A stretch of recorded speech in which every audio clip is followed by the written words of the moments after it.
और अगली बड़ी खबर बीजेपी से जुड़ी, जहां बीजेपी भी एक्टिव मोड में आ गई है। आज से 3 दिन भाजपा के लिए अहम होने वाले हैं, खास होने वाले हैं। आज रक्षा मंत्री राजनाथ सिंह जोधपुर आएंगे, कल नदबई में होगी भाजपा अध्यक्ष जेपी नड्डा की सभा और 30 जून को अमित शाह उदयपुर में कार्यकर्ताओं को संबोधित करेंगे। आपको बता दें, लगातार बीजेपी के तमाम बड़े नेता राजस्थान के दौरे कर रहे हैं और आगामी 3 दिनों में 3 बड़े कद्दावर नेता राजस्थान के दौरे पर रहेंगे।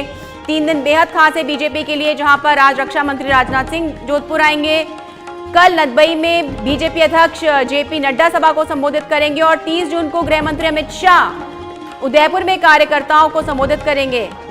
और इस पर जानकारी देने के लिए जुड़ चुके हैं हमारे सहयोगी अरविंद पालावत हमारे साथ में। अरविंद, जहां पर कांग्रेस मिशन रिपीट को लेकर के मुस्तैद है, वहां पर बीजेपी भी अलर्ट मोड में है, एक्शन मोड में है, क्या है अपडेट?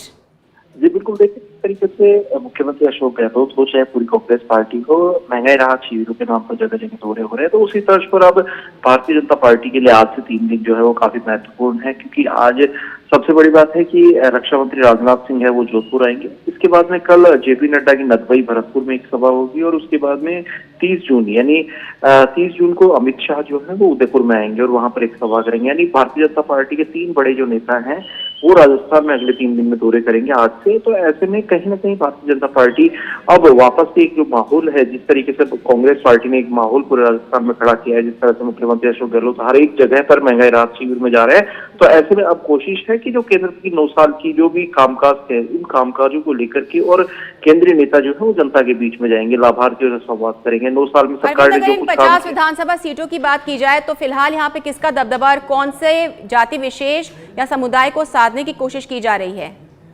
जी बिल्कुल, देखिए भरतपुर जिले की यदि हम बात करते हैं तो जब भरतपुर में ये जब सभा होगी तो भरतपुर की जो सभा होगी तो उसका सीधा असर जो है वो यहाँ की जो कुल जो 7 विधानसभाएं हैं वहां पर होगा, चाहे उसमें कामा की बात करें, नगर की बात करें, डी कुमेर हुआ, भरतपुर, नदबई, वेर और बयाना।